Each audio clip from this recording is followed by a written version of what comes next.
Right? Pool party. Hey, what's up? Hey there. How you doing? I'm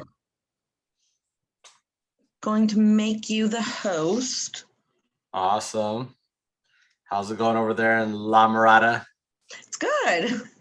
It's good. Glad to hear.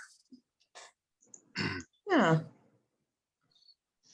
You seem to be excited. You still got a smile on your face.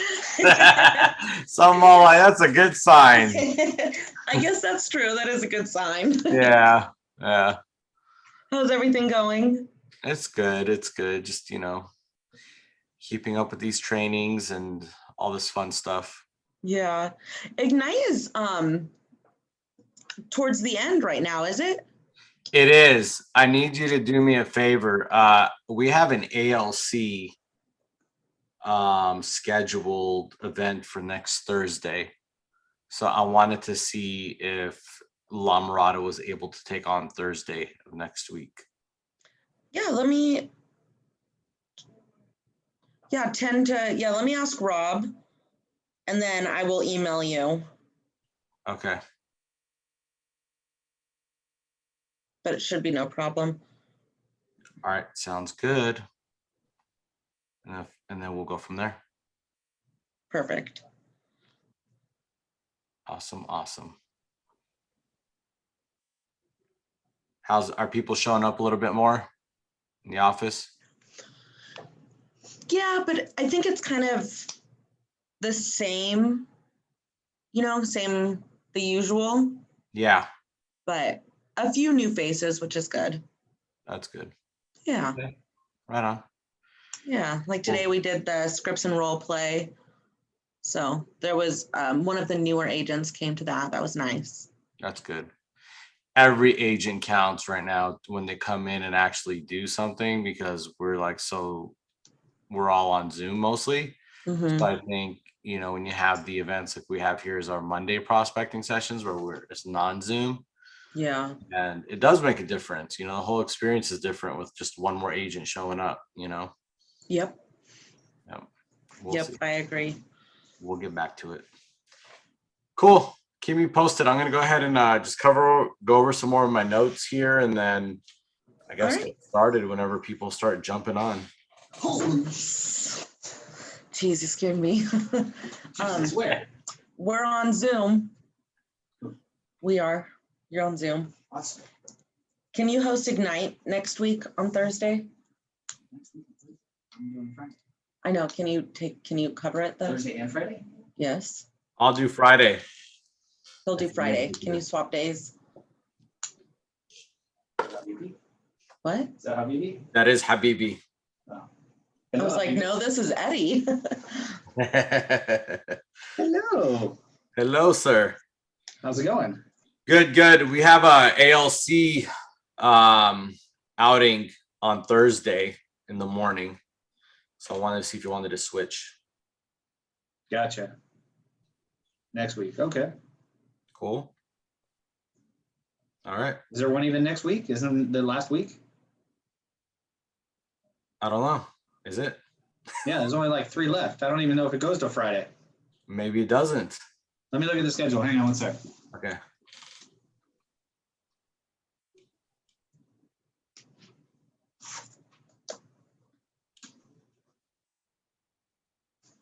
What are you teaching today? I'm teaching the art of negotiation Negotiation of the deal? or negotiation of the deal. Yeah, then Friday is financial basics. And the last one is Tuesday, contract to close. So there's no Ignite Thursday, Friday. Okay. That works. Yeah, it's all done. All right. So you're teaching your last one. Well, is Nick back on Tuesday? I think he is. He didn't tell me he wasn't going to be back on Tuesday. Or he didn't communicate with me to cover it if he wasn't, at the very least. So you're negotiating the deal. I'm doing financial basics, and there's only one left, contract to close. All right. Cool. Man, the Ignite 2.0 is so much longer than the original one. I get thrown off by how many classes there are. Okay, cool. That was easy. Yeah. Where you How's guys it going over there? Hey, where you guys going? we're taking a hike, literally taking a hike to Is that a Mark Perez thing? Hey, let's go take a hike. somewhere in Whittier or something like that. Yeah. Oh, gotcha. Okay. I don't know. I think that it's important to get the ALC out of the office to like get them to bond a little bit more, get them to connect, because when you're in the office, it's a different dynamic. Just like when we go to like mega camp or family reunion, it's just a different. Are you trying to say yours comes into the office? Ours does, yeah. Not all of them. I'd like to get them in the office, out of the office. Yeah, I get you. Yeah. Whatever it is, we got to start shaking up, whatever's going on in these market centers, because everything's opening up, but everybody's acting like they're still under some kind of, COVID, can't come in. And I get it. For some, it's real, but for a lot of people, it's kind of, they can make it in. Some do. They just come in whenever they feel like it. So I don't know. We'll get more regimented. What's going on, Alex? How you doing? Good. Good morning. Thanks for joining us. Hi, Tiffany. All right, guys, I'll let you go. Have a good one. Bye. Bye. 10:01. Everybody starts showing up. Good morning, everybody.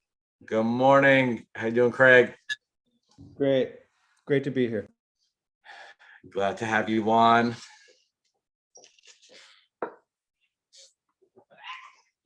Brendan, welcome. We're going to give it a couple more minutes, see who else joins us here. Hey, how's it going? Hello, Abe. Oh, he's teaching. Oh, you're teaching tonight.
All right, guys. Sorry about that. Had some our OP and my TL walked in right now. All right, let me go ahead and share some screens over here and get today going. How's everybody doing? Oh, I'm probably still on mute. Hold on. No, I'm not on mute. Okay, cool. So how are you guys doing today? Good. Thanks, Eddie. Good, good. Doing good. Great to have you guys on. Great to have you guys on. Let's see here.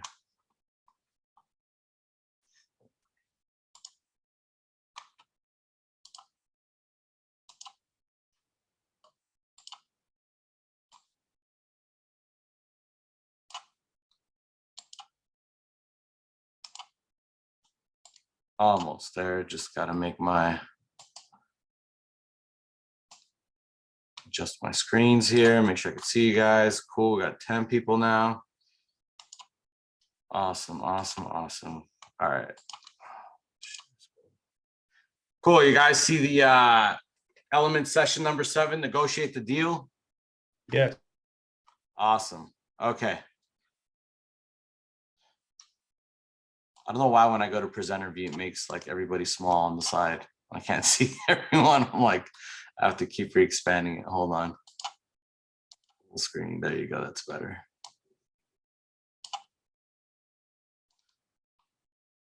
Okay. Cool. All right. So today we're going to be discussing negotiate the deal, guys. We are coming much closer to the end here. Thank you, Jennifer, for having your video on. That helps a lot. Just to, sometimes it's good to see your faces and see what's going on there on the other side. But if you can't, no worries, I get it. But yeah, we're here to negotiate the deal. We're going to go over a couple things. We have our first section here. We're going to discuss, as always, kind of what part of what are we focusing on? And today's going to be about negotiating the contracts, right? Negotiate contracts. This is kind of our timeline. We're going over the breakdown, the common points of the negotiation. We're going to examine the 3 Ps to approach the negotiation, then analyze counter tactics, and then we might not do role plays. We'll see depending on time, but we'll probably discuss it in a group setting, some key things in that space there, and then just go over some recap and wrap up our day. All right. So negotiation is a bargaining process between 2 or more parties, right? Seeking to discover a common ground to reach an agreement to settle a matter of mutual concern or resolve a conflict, right?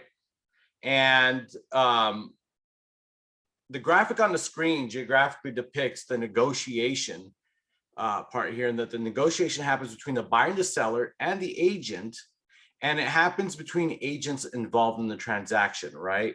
Negotiation also has 2 areas, right, of the transaction, and these are the 2 key areas here. And it's the offer phase, right?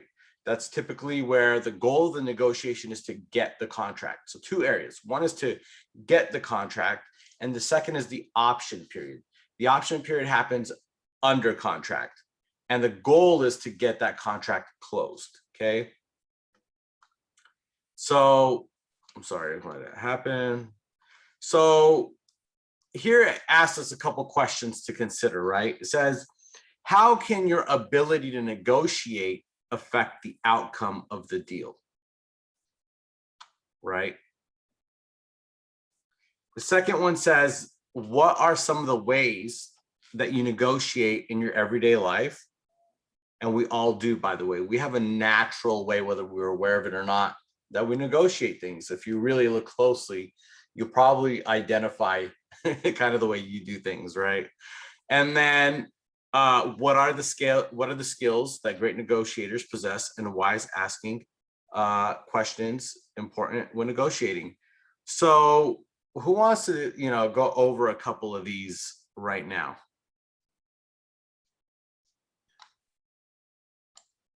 Your ability to negotiate a deal, that's everything. Being able to carefully and creatively and precisely handle any objections, to be sort of calm when things go up and down or appear to be. It's broad and deep, but it relies on a lot of your relationship skills. I agree 100%. One of my big ahas from, my experiences, people are usually one or two decisions, not all the time, but literally one or two decisions away, or choices from making a deal happen. Okay. And oftentimes as agents, we kind of get a little timid, right? We start to back off instead of really getting in their space, not in a way where you're being intrusive, but in their space of just like being curious, right? And how you can help them. Instead of going that route, we kind of start to back off. Well, okay, if things change, let me know. Instead of asking more questions that I think will lead to really finding out what are some of the objections that they might have to why they're not moving forward, whether they're buying or selling. Some people just don't know or have a roadmap, or have never been explained kind of certain, a few things that would make them a yes. So I think asking questions is extremely important in negotiating the deal, but your ability to negotiate overall, right? That's what question one's about, is huge. And this is something that you guys can practice and learn. It's not something that's like, that comes with natural talent or anything, okay? What are some of the ways you can you negotiate in everyday life? For me, I ask a lot of questions, right? Like I want to know everything before I reciprocate something, right? So that's how I start to negotiate. I don't typically bite on anything right away. Some people do, you know what I mean? That's natural. But how do some of you, what are some examples that you guys could tell me how you negotiate in your everyday life? We're always bargaining with our spouses, our kids, back and forth, right? You've got Yeah. kids, so you know what that's like. Yep, I'll get you ice cream if you do XYZ, right?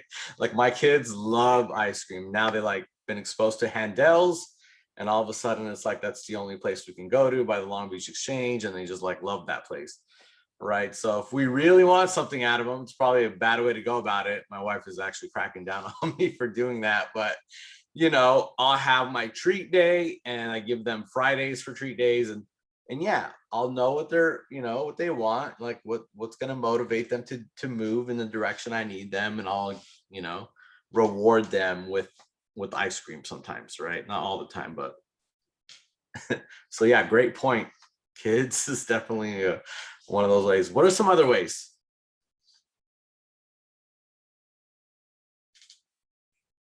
Anybody else want to share?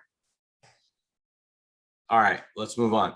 What are the skills that that great negotiators possess?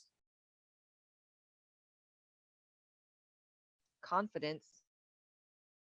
Agreed. Confidence is one. What else? Knowledge. Knowledge is another. Discretion. Asking Yep. questions. Yep, absolutely. What else?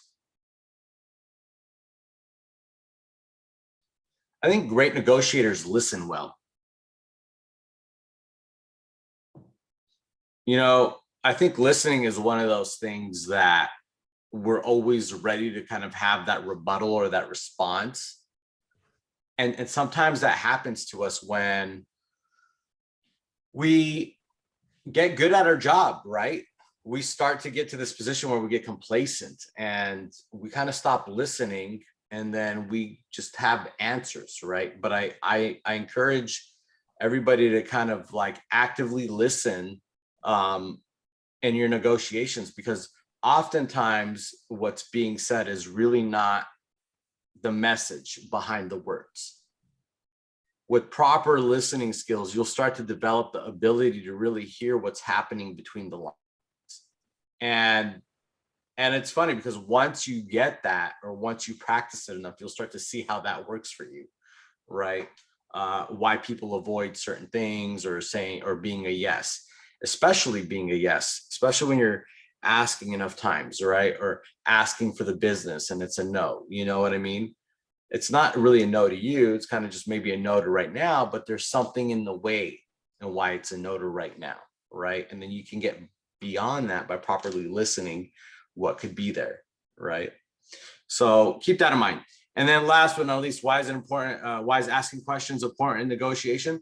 Because then you're consulting, right? If you're not asking questions, you're not going to know the motivation. You're not going to have a reciprocating conversation that gets you ultimately to motivation or some of the objections that you would need so you can understand where they are, right? So you can meet them where they are and help them find a path to where they want to go. Okay, so asking questions is extremely important. I think that, you know, if I had to define sales, I would define it with that very piece right there, like asking questions is sales. Like I define it that way. You know what I mean? It's not me telling you about a product, giving you specs, giving you stats. I mean, all that stuff is great. You bring that on in the end, or maybe you're dealing with somebody who's very analytical, right? And that stuff works for them. So also knowing who's across from you also helps negotiation. If I'm on the phone and I got someone who's short and quick, I'm not going to sit there and just, you know, explain things to them.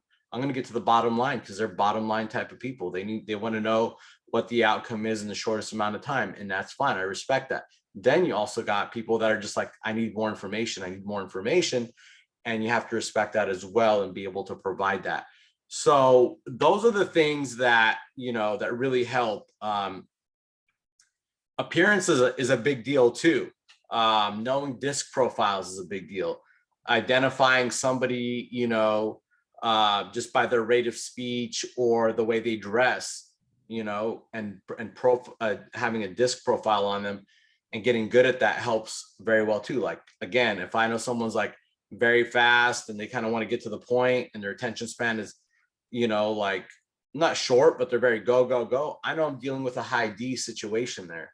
I know I got to get to the point, right? They're not gonna give me 10 minutes to explain anything, right? If somebody is, you know, wearing, you know, I don't know, a flashy watch and the big belt buckle, or maybe some bright shirts, they're a high I, right? Like that to me is just like, all right, these people are really interactive. They want to talk. They want to, you know, have that kind of interaction. So I know with them, you know, things can be a little bit more fun, a little bit more talkative. And then, you know, you've got those that are probably a little bit more reserved, a little bit more cautious, a little bit more quiet. Maybe you got some SCs in that.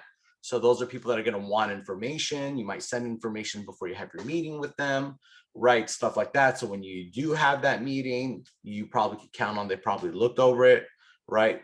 So all those things ultimately help. Now on the surface, there's ways of doing that. And then obviously through enough negotiations with somebody, getting to know them, knowing that just helps you further prepare even more, right? Now, after the investment of moving a lead through the process, you don't want the deal to fall through now, right? So your ability to negotiate will directly influence the rate of contacts that you close, okay? And let's go on. So here it says brainstorm negotiation issues, right? Now, if you guys have your participant book, we are in page 4, that once the offer is made, there are 3 possible outcomes. Okay, the offer can either be accepted, it can get rejected, or it can be countered. Okay, if the offer is rejected or countered, that is where the negotiation skills can shine. Okay, now it's asking us here to go into some, you know, to some breakout sessions, right? But we're just going to go ahead and discuss really quick, you know, what are some of the, let's brainstorm together. What are some of the issues that, you know, can potentially come up during the buying and selling process? Let's discuss that together. What are some of the issues that can come up? Inspections, Inspections, yep. What else? timelines, Yep, timelines, closing cost, repairs. right? Household items, price, terms, right? There's all kinds of things, right? So, those are the types of things that can come up typically in negotiation. Honestly, it could be a lot, but for the most part, it's just a handful of things, right? So those are things that you can prepare yourself with, right? Price, moving date, repairs, closing costs, furniture, household item. You could take all those things and essentially build yourself into some proper responses for them, right? So you can establish yourself if they come up and how to respond to them in negotiation, correct? So just think about that, write down maybe a list for yourself of areas. Like if somebody had, if somebody wanted to negotiate price with you, you know what I mean? Like, do you have a response for that? How do you handle somebody that needs to close the deal but can't move out right away? What are your options for them when that comes up? Right? How about repairs? Are your, sellers able to make repairs if it's requested? If not, how do you, get in front of that when you got buyer offers coming in? What expectations are you putting out on the MLS or for those buyer agents for you to eliminate any kind of issues like that coming from ahead from before they even come on paper, before your offers come on paper, right? Because we do have private terms in the MLS. I'm just throwing out little ideas here for you guys. Closing cost. I know a lot of buyer agents right now willing to pay seller closing cost. It's going a long way because it sounds bigger than what it really is. And sometimes it's a lot cheaper than the price increase. And it gives them that edge to get that price accepted. Right? So I'm going through these so you guys kind of have like tools, right, in your tool shed, right, or your toolbox, so that when you got to negotiate and you have these things kind of figured out already, right, for the most part, every situation is unique. You need to see how it fits, but it helps, right? You're not kind of thinking, what do I got to do here? What do I got to do there? And then, prolonging certain processes. Okay. Now, moving over to page 5. Okay. Now there are some common points in negotiation. The common points in the negotiations typically fall into one of two categories, and that's going to be either pricing or terms. Okay. Now, while the sales price is usually the primary factor in negotiations, okay, it is not necessarily the bottom line. In situations where a seller receives multiple offers at the same price, it is the terms of those offers, in addition to the buyer's financial position, that will determine which one wins. Okay.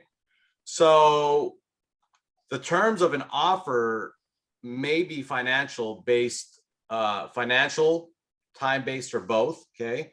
But when a buyer and seller can't agree on sales price, the following 5 offer terms come into play. Okay. You guys can write this down. One is closing cost, which seems to be more popular right now to help you get offers accepted. And you can cap it, by the way, at 2%, 3%, 1%, 5,000. You put a number on it. The other is a closing date. Let's not get this twisted, even though it might sound like it is twisted. And that's the fact that most sellers right now are buyers first. They can't, a lot of them can't relinquish where they're living unless they have something to buy. And if the inventory is tight, they might not be willing to move right now. Closing date, big one. As I'm coaching more and more clients, I'm seeing closing dates are huge right now. People need more time after the close. Conveyances. Okay. Conveyances can mean a number of things. How they're going to take title. It can mean the type of offer it is. Are you dealing, with somebody who's doing 1031? Are you dealing with somebody who's, as an investor, as a primary buyer? I mean, that can fall under a list of things there. Ernst money and option fee for us, Ernst money is a big deal. From my understanding, and this is typically what I do right now because it's such a strong seller's market, I always encourage my buyers to put a 3% deposit. It's the max allowable percentage that any contract or that can be. It's the max in recourse in terms of if the seller wanted to go after funds, right? That's a max allowable. They could take 3% of the purchase price from the contracts classes. I know that. So we just put our best foot forward and say, okay, it's 3% of the purchase price is what we're going to do for our deposits, the max allowable. Boom, take it. And then you got repairs, right? So those are the 5 other terms that come into play. Okay. Now, what are some of the ahas you got before we move over to the next slide?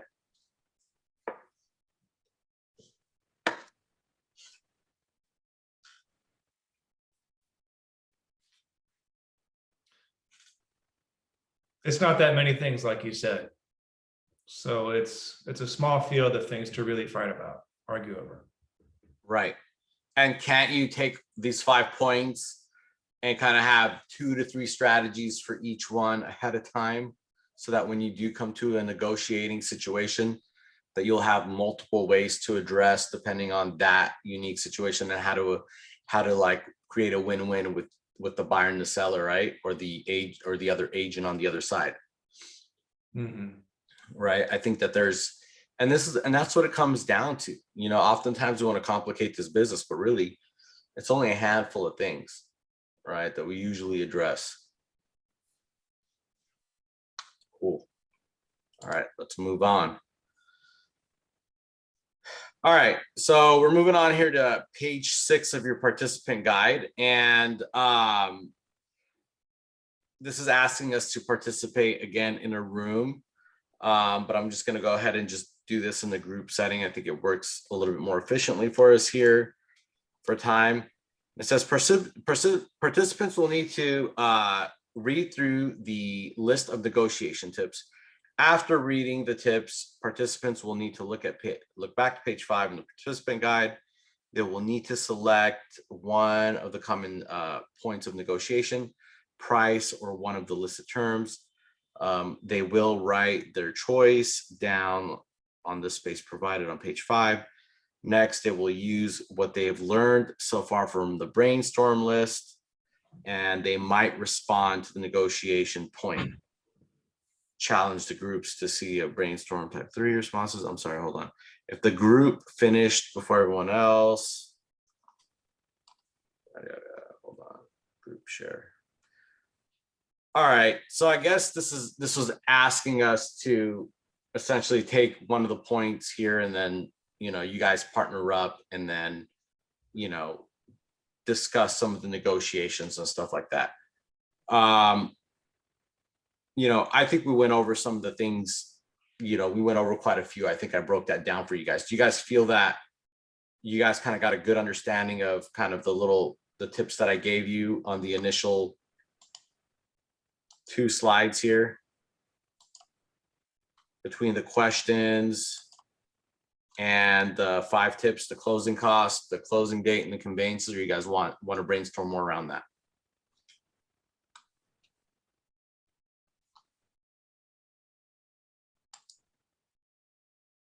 If you guys have something that comes up, just let me know. But I think we're good on that. We'll just keep moving forward.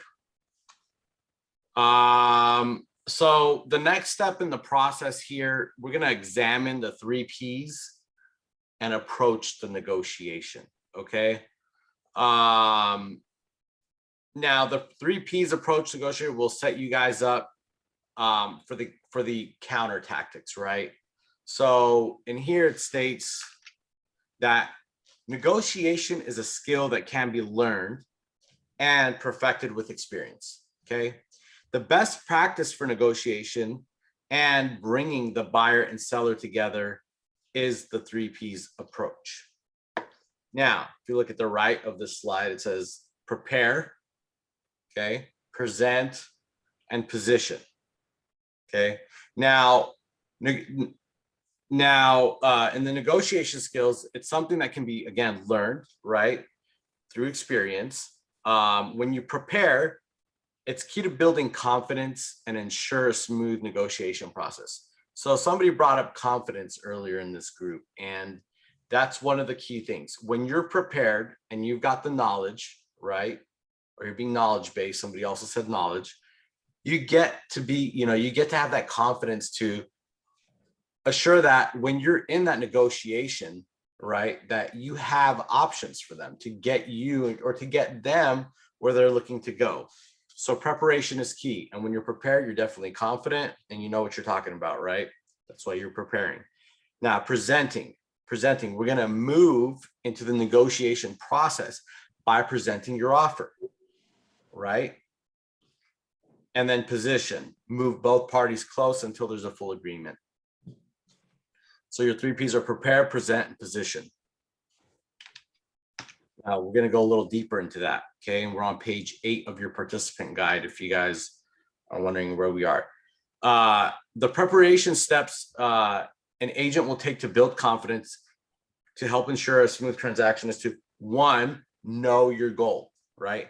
Have a clear goal in reaching a win-win agreement in which both the buyer and the seller are satisfied with the outcome of the negotiation. Remind your client of their motivation for moving or buying the house, and then when the that when the contract closes, they'll be able to move on with their lives, right? Sorry, go ahead. They're gonna come to me. Okay, so just open my doors, go to 4A, that's it. Okay, fine, thank you. Sorry, let me go ahead and mute Ryan there. So know your goal, right? Know where know your client's goals, know your goal, and know what the goals of the other parties are, right? And position a win-win agreement, right? So when you know your goal, you're going to be able to kind of pull the other side towards that, right? So it's extremely important to know that, to get clear on what that is. Your next is to know your client. Make sure that you fully understand your client's goals, right? Learn the areas in which they are willing to negotiate and where they will stand firm. Knowing that ahead of time helps you navigate, the other party in the direction that you want. Okay, because if you got some dead ends from your client, why would you negotiate things that are just going to end up falling short? Now, I'm not saying you won't end up there sometimes. That does happen quite frequently, but at the end of the day, you can still maneuver them from the get-go in directions that might be more conducive to where your client wants to be. Okay. And then thinking ahead, right? Now you want to anticipate the other party. Thinking ahead, you want to anticipate what the other party wants out of the negotiation. So that's where asking good questions and finding out where the other party's motivation really comes into play. Write down what you think they may counter the offer and how you plan to handle that. Okay. So when you're receiving offers and you pick your top 3, you might want to have further conversations, or your top 5, let's say, have further conversations with each agent and really see what's going on the other side, because there might be some things that might help your client out. That might mean more time. It might mean one of the 5 terms we discussed. All right, it's not always the money. So keep that in mind. And then set clear expectations, right? Prior to meeting with the other party, set clear, realistic expectations with your client. Then under promise and over deliver. One of the cliches of business, but it still stands true to this day.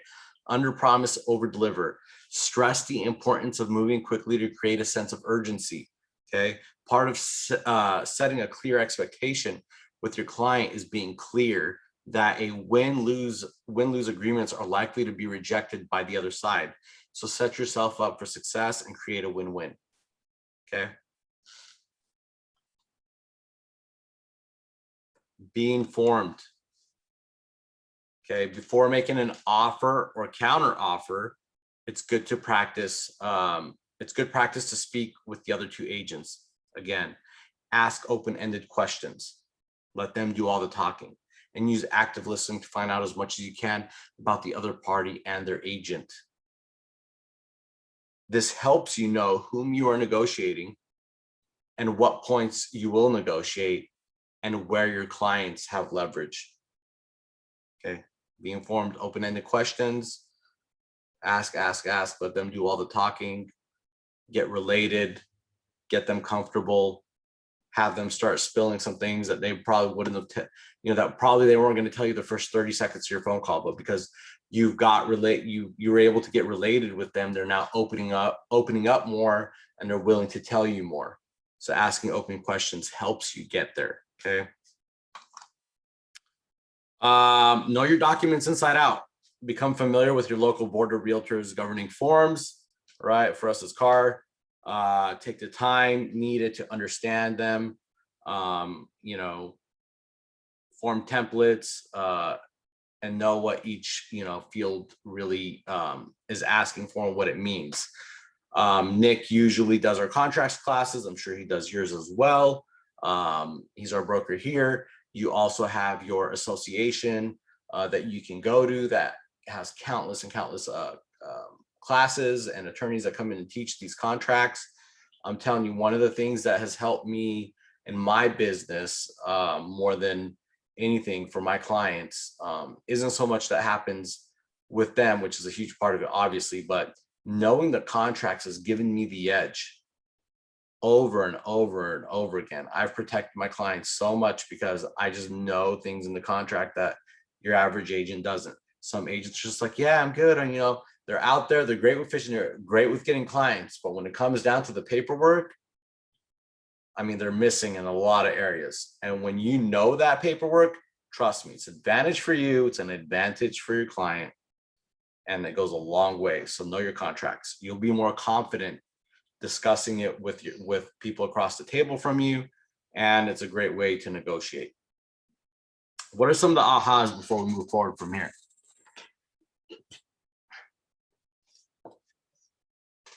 I said a lot of things, so I'm expecting some answers. That was an aha, the last one about the contracts. And we all know the contracts are important. But knowing them in such a way that it helps you negotiate, that's an aha for me. Yep. Back, they changed it now, but before they had a contingency box that used to be in the contract that stated, if you check that box and it was in the middle of like this long paragraph, that the loan contingency will remain until the loan funds. We used to ride that box all the time because people wouldn't know, they just agree to it. And now I think the contract's more like you got 17 days and then, it's, and that was there too, but that was just an additional box that helped us kind of protect our clients, right? With keeping that last contingency in place. People didn't really, they never really went over the contract enough to know about it. Notice to perform. There's a box right now that, I think is standard 2 days. If you change to 3, most people usually skip over that page when they're going through everything, right? So you get yourself an extra day if you need to, maneuver. Not that,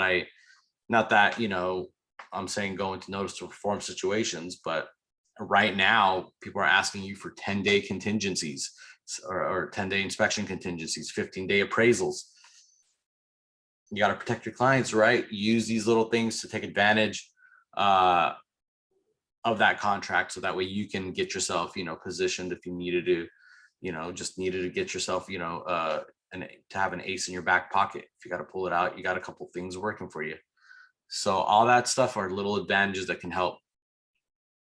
What other ahas? Well, I have one where you mentioned how it's important to actively listen to your clients and know what they're willing to negotiate so you don't get yourself into a dead end. Huge. So I think that's important that you might overlook. Yep. Because sometimes your client might take a less offer but they'll take the extra 30 days after close. Everybody's writing up offers, 10 to 30, 15-day, 20-day close or 30-day close, 10-day inspection. But maybe the seller needs to stay there. Maybe their job relocation doesn't kick in until, you know, a month and a half from now. Maybe they want PITI because they need a 60 days, right? Maybe they're willing to do that. So that kind of stuff like helps out, right? What else?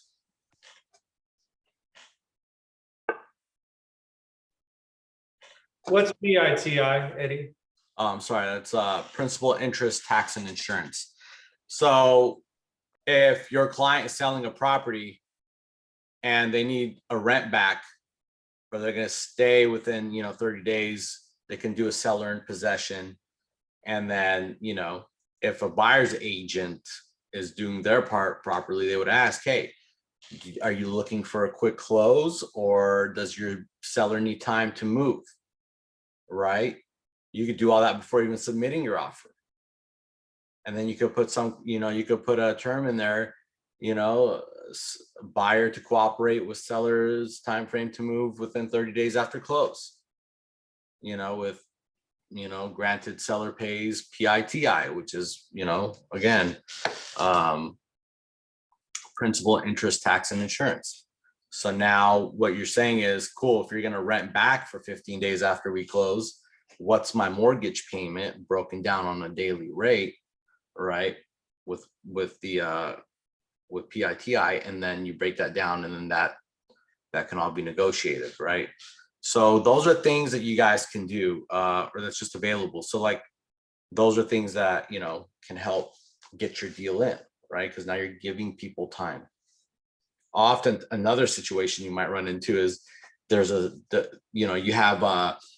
have somebody who's selling their home, and that purchase, your seller's home is the up leg, and they need to close, right? And they're going to be out on the streets if they don't get their timing right. So, all that stuff is a big deal in timelines right now. I'm seeing a lot of that. That's why I'm bringing it up. Cool. Let's move on.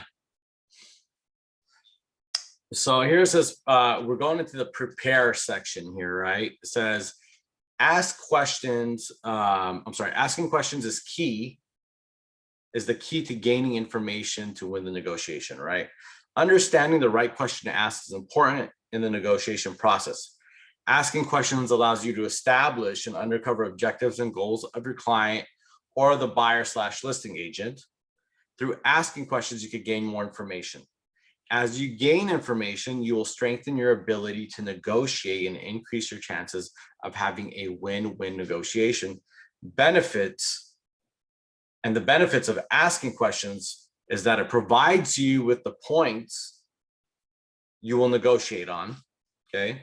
Provides you insight, right, on where you and your client will have leverage. It sets clear expectations, okay? You'll know, you get to know your client and their goal, and then you'll learn what will make it a win-win negotiation for both parties, right?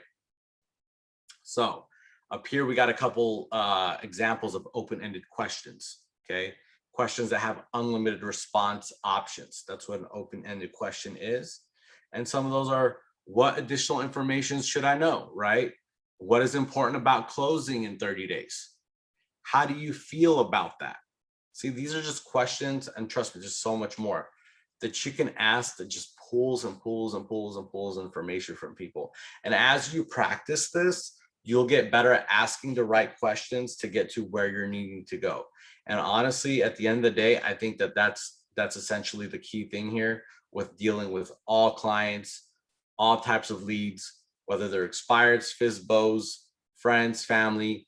Asking questions is, again, just the key to all of that, because you'll get to where they're looking to go. And asking the right questions, right? Like, are you paying cash, or do you need to sell, right? So to make your move, right? Those are key questions. So now you're going to find out if you got a buyer who needs to sell a home to buy, or if they're actually going to buy cash, or maybe they're just going to get financing.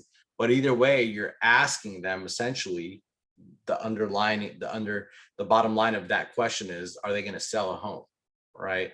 So those are good questions. Those are questions that get you where you want to go. Now, typically when you're on the closing table, you want to ask close-ended questions, questions that expect a specific response, oftentimes a yes, no, or a one word, okay? Now, that could be things like, do you have to sell your home by a specific date?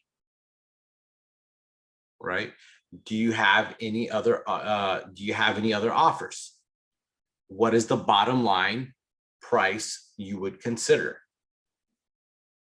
Okay, those are just direct, close-ended questions. Okay.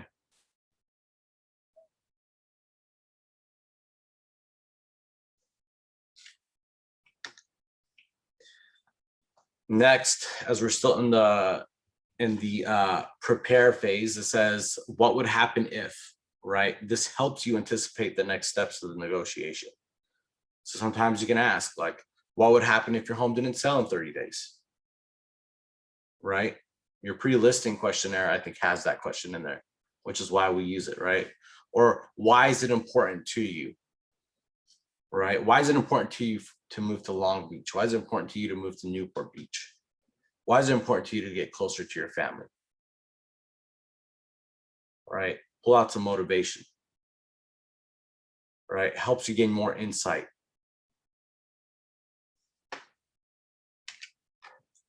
The do. Ask questions to clarify and set clear expectations. Okay. Again, we're page 9 of your participant guide, by the way. Now, in this case, it's, we got some instructions here. It says, read the scenario on page 9. Who has page 9 on them? Does anybody have their participant guide? Or should I pull it up? Okay, cool. So it says prepare do. It says circle. Maybe we'll do this together. Let me see here. Circle or underline the key areas in which you need more information or certainty before you could confidently negotiate on your client's behalf. Write 3 specific questions you would ask your client in the space provided below. Record any ahas. So let me go ahead and just pull up the participant guide here. Let me stop share. Let's just do this together.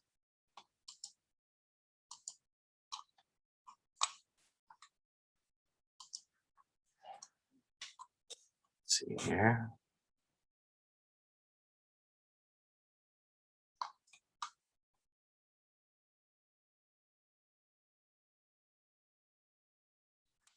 I'll put the participant guide in here so you guys can get it, and then I'll put it on the screen.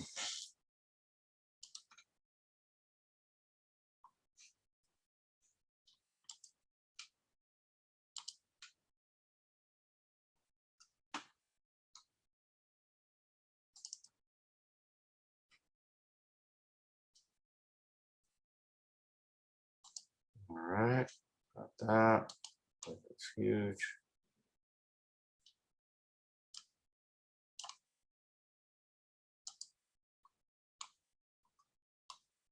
Everyone in meeting, file.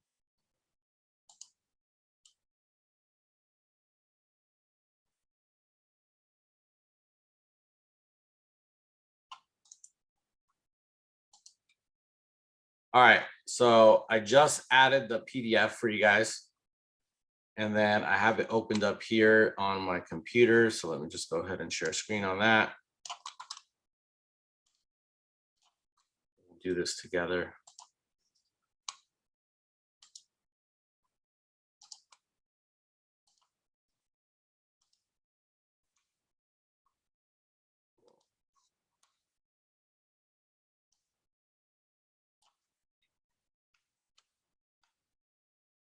Okay.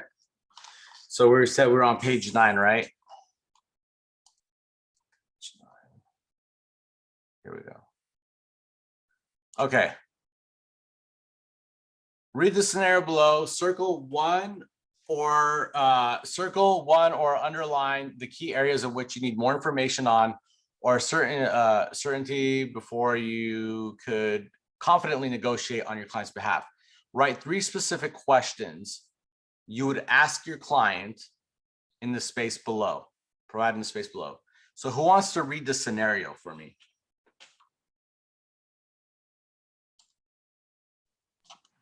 I'll read I it. read it. Oh, go ahead. Go ahead. Says you are representing a single buyer. Your client is renting her present property. Like any first-time buyer, she's looking to you to guide her through the process. The asking price for the home she really loves is $175,000. The house appears to have evidence of a roof leak, is listed as is, and is correctly priced. Your client would like to keep her payments as low as possible since she still has a number of student loans to pay off. She wants to write an offer for $155,000.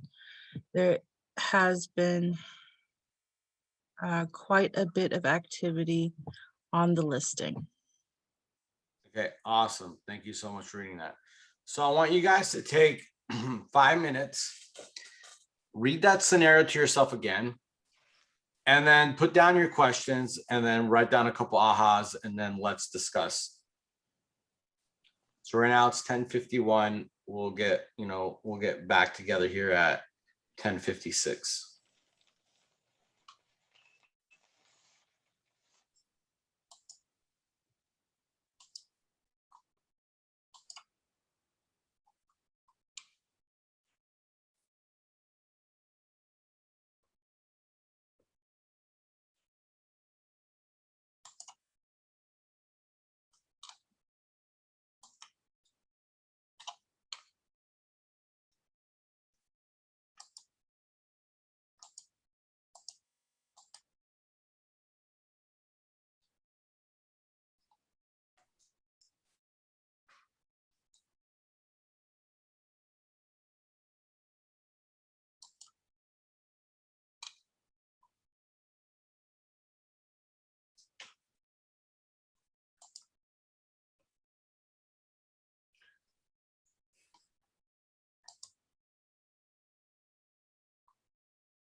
You guys have any questions?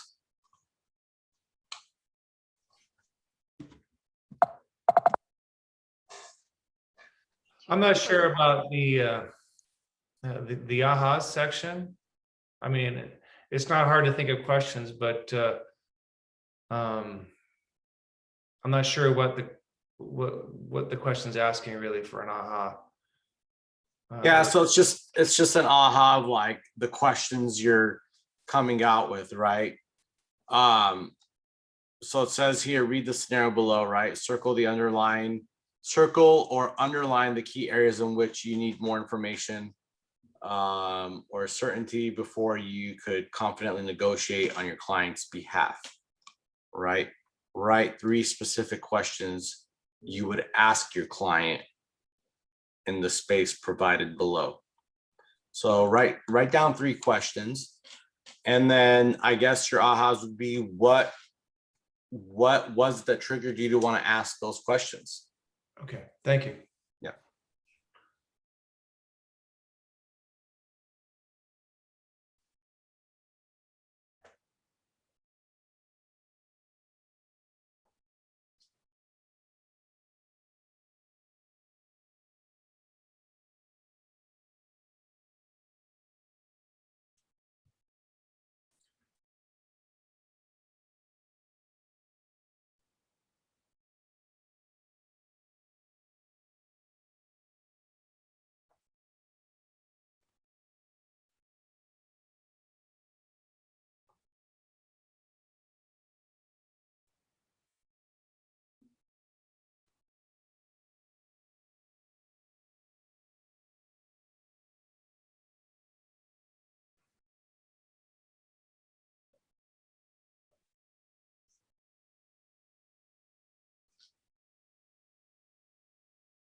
All right.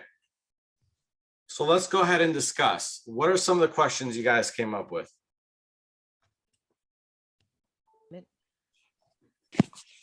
So I came up with a couple questions, just, off the top. I would want to ask her how soon is she looking to move into the property? And what's the significance of the area? Okay. How, What made you choose this home? Cool. How did you choose? Okay. Those are all good questions. What else you guys got? How did you come up with that offer price? Yep. I would ask, what's the maximum she's willing to go on the offer price? Mm-hmm. Very good. She has many loans already now. See if she's had a chance to speak to a loaner and a lender to get pre-approved and also get the payment estimator to see how much she can truly handle. Mm-hmm. Or if she can get rid of those student debt or finance and lower those payments, right? Awesome. Anything else? I actually came up with how much she was looking to put down with that offer price. Yep. Yep. All those are great, right? There's no wrong answer there. And you could do things like, what about this home that makes it your favorite, right? Or, what if, what is a possibility of you paying for the repair? Right? If our asking price is 155, knowing that this home is, priced right at 175,000. Or what if the seller counters a full offer to fix the roof, or counters no repair at all, right? So there's a lot of questions that could be asked there, but the point of doing that is for you guys to start kind of anticipating, what's there, asking the right questions, so that when you are in that situation representing a single buyer, not just going and putting in the offer be based on what they qualify for, and assuming that that's all you need to get this, to get this worked out for them, right? Awesome. Okay, cool. We'll go ahead and share screen again. I like doing the activities like I just did, but at the same time, I feel like it really pulls out of the momentum and the energy of the course. So that's why I tread carefully around it. All right. Let's get back into these slides here.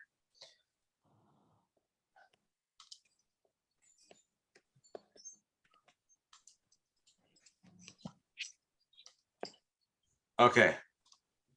So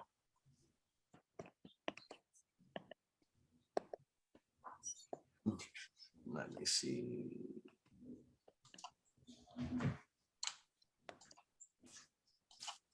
All right, do you guys see the prepare due? So, okay, so we did that. Let's go ahead and move on. Now we're going to go into this next section here. And this next section is where we discuss how we present and learn, right? So in this case, we are going to page 10 of your participant guide. And there's some tips in terms of presenting your offer, right, to the cooperating agent on the other side. Now, one is to obviously call the agent. You'll be surprised at how many people just send offers. At least they used to. I think everybody's getting to the point now that you got to contact the agent, call them, not just to find out what's going on the other side for motivation, but build a rapport, right? Even if you don't get the offer accepted right now, calling the agent, keeping consistent conversation going, even during the escrow process, if they're receptive to that, that's good, because guess what? There's a high percentage of properties or transactions right now falling out on the initial offer. And if you're that one that's consistently keeping up with those agents, guess what? You're going to position yourself to be that next in line. So communicate, call the agents, have a rapport, set a schedule for that, whether you receive the offer up front, it gets accepted or not. Continue to do that if it's a property that the client really, really likes, okay? Pay attention to nonverbal cues. Pay attention to non-verbal cues. Body language is a big thing. Tonality on the phone is a big thing. Pay attention to those things, okay? Keep quiet once you present the offer. Let that silence put some weight on where you're at and invoke a response on their end. Listen carefully to what is important to the other party, right? I think these things are super key. Again, your listening skills will go a long way. Stay calm and relaxed. I always, coach on not being reactive in any situation, right? Focus on the customer's needs. Yeah. I think that's super key. I'm on these brokerage calls. Oh, okay. Trying to What's up, Alex? We hear your whole conversation here. Oh, I'm sorry about that. No worries. And then give your offer the best chance, right? So those are just some tips when it comes to presenting the offer, right?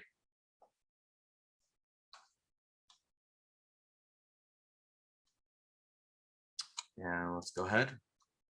Now, the next section here is ask what and how example questions, right? So you wanna position yourself, right? So asking what and how really helps you get to different parts of the negotiation process. You position your negotiations and provide insight, right? Into how you're going to be able to maneuver with your client and how you're going to be able to kind of get things moving. Now there's different things here, right? It says here, buyer wants to close in 60 days, right? It says, Mr. and Mrs. Seller, you're requesting a 30-day close. What is important about closing in those 30 days, right? If your client becomes defensive, you would then explain, my goal is, right, to let the buyer know why this is important to you. Okay. Now, so what is this telling us? What are you guys getting out of this? About the what and how example questions. The more information you have, you can better provide a creative solution. Right. What else?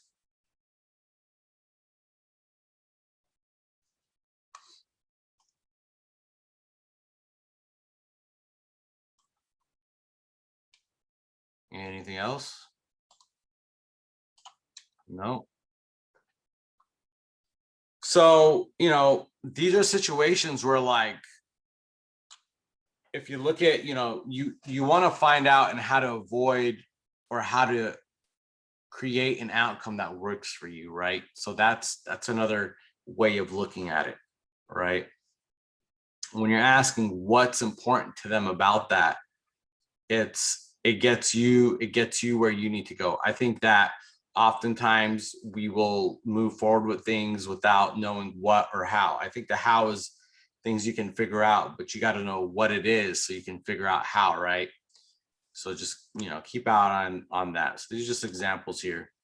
And then in the position, what you end up doing when you present the offer, you read, it says here to read the instructions in the participant guide, pick a partner. And again, this is another activity. We're not going to go off of that this time, but let's look at let me pull up the participant guide here.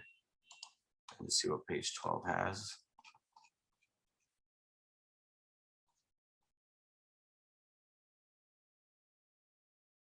Okay, it says choose a partner to select who will play the buyer agent and who will play a listing agent. Review your role below using what you've learned in this course and using supporting materials. Take 1 or 2 minutes to prepare you for negotiation. Present your offer. So this is a negotiating role play buyer listing agent situation. I would suggest you guys find somebody in your market center, pull out page 12, go over this together. I think most of you are in Long Beach, if I'm not mistaken, and do that exercise. It'll take a little bit of time, so for the sake of that, we'll move on. but again, this is just part of something that you would do in the process, and you would role play that. Let's see here. Analyze the counter tactics. So let's look at that. Again, they want us to analyze, brainstorm. Let me just move us into some of these tactics here. So when we go into the position, now we're like on that third phase, right? Where you're going to position, right? And in those tactics, we have what we call hot potato, good guy, bad guy, and then just kind of nibbling, right? So counter tactics A, who wants to read counter tactics A for me?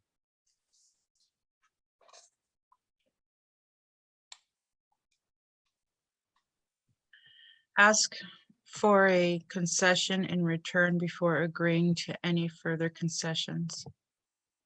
Okay. So that's kind of like, if you're going to give something, make sure you get something, right? Sure, I'll give you the 15-day, rent back, but I'm going to ask your seller to pay PITI plus, I don't know, $100 per diem, $100 a day per diem, right? So that's one way that could, maybe that was a bad example, but it some people do that, right? Who wants to read B? Test the validity, find out if the problem is real. Has the party with the problem exhausted every possible solution? Right. So what are you guys getting out of that? Okay, you could call, so oftentimes people are playing a certain type of game, right? And this is an opportunity to call them on their game, right? If it continues, right, then attribute to the good guy, good cop, bad cop, like style, since that, since they're a tag team anyway, right? This will likely diffuse the tactic because because you now have two bad guys, right? So I guess often situations, I mean, for me to explain a situation like this would be to,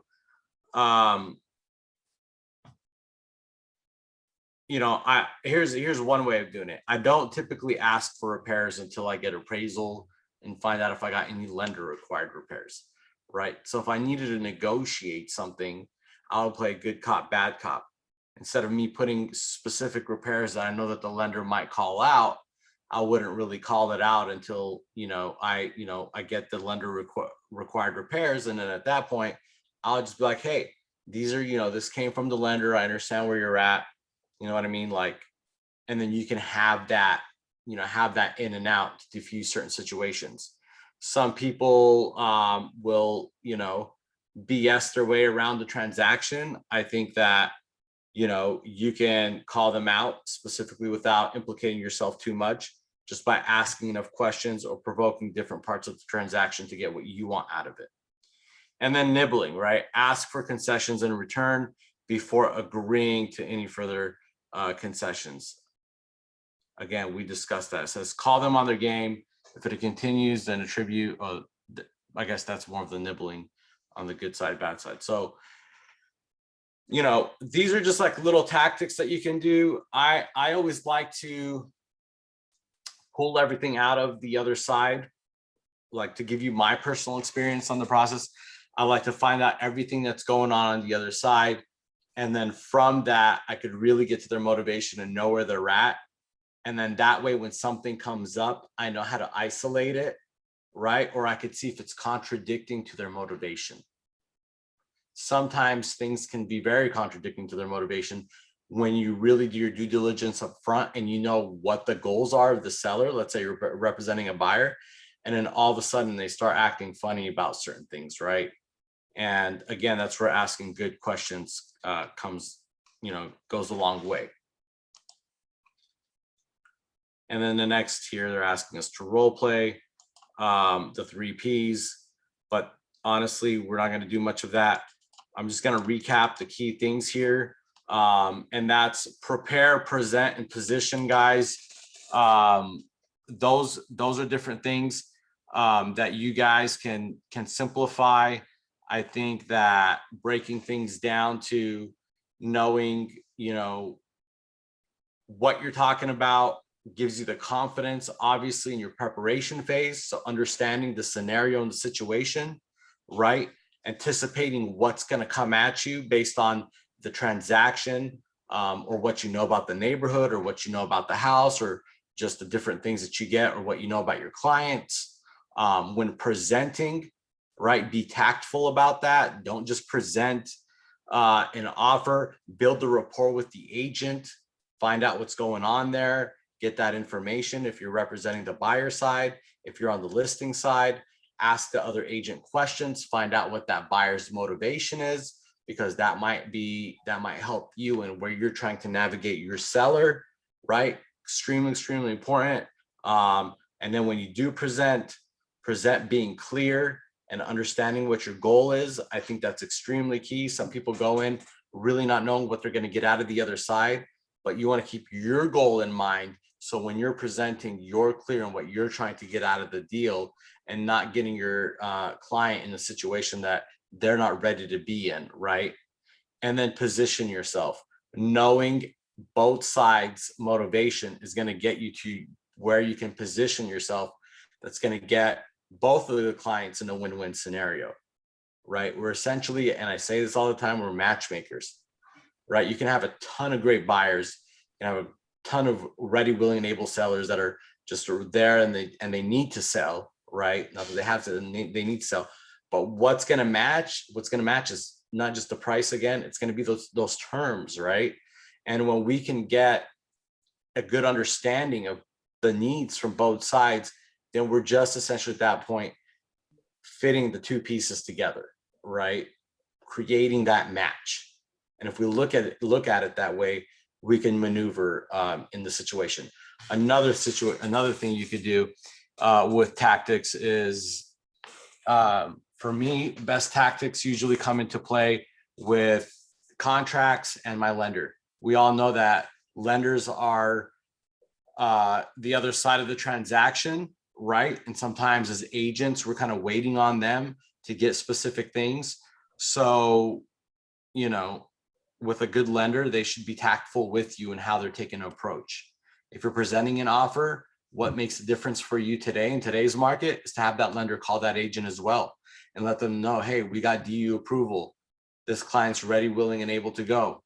They have enough reserves to close the fund. If we're writing no contingency offers, right, or no appraisal contingency, we can close the gap between the asking price and, to be honest with you, what our anticipated appraisal amount might come in at this kind of market based on this comp that just sold last week. We just want to let you know we're ready, and so is our client, right? There's so many different ways of bringing in different ways of, you know, finding out or being able to get your offer in, or make sure that you're selecting the proper offer for your seller if you know, if you've got a multiple counter situation or you got a lot of offers coming in. I'm going to go ahead and open it up for ahas. I did want to highlight a couple key things in here in the early slides. It's a little too early. Let's see here.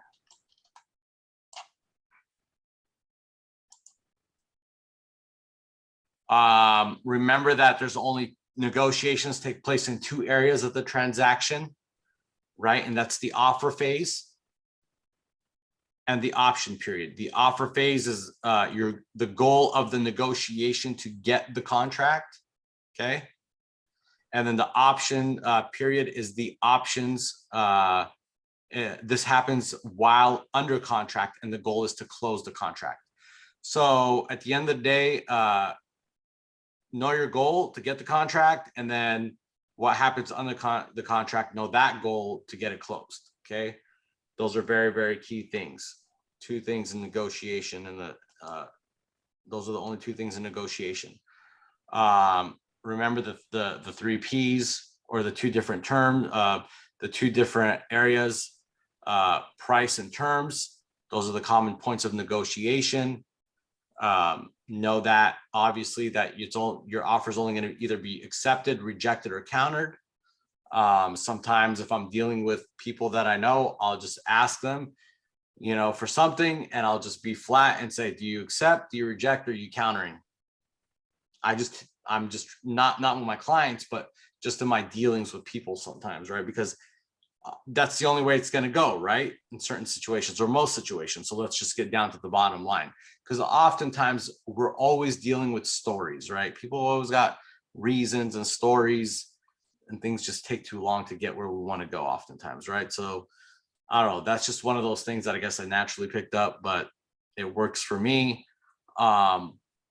But that's pretty much it, you know. And then know the common five things to negotiate or that come up in negotiations, other than the financials, and that's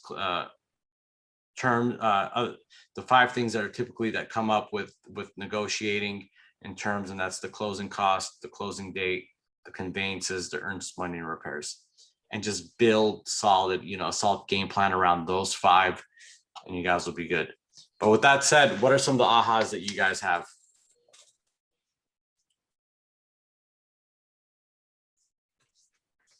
From today's class?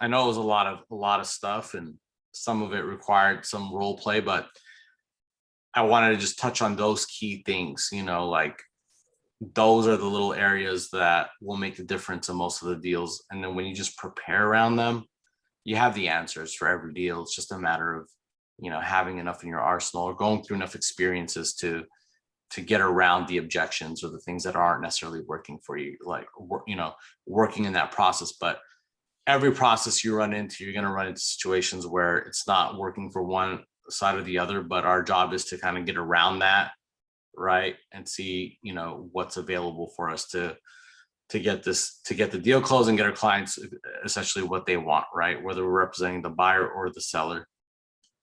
But if you guys don't have anything, any ahas from today, that will wrap us up. Thank you, Eddie. Thank you, guys. Thank you. You. Have a good afternoon, everyone. You too. Bye-bye.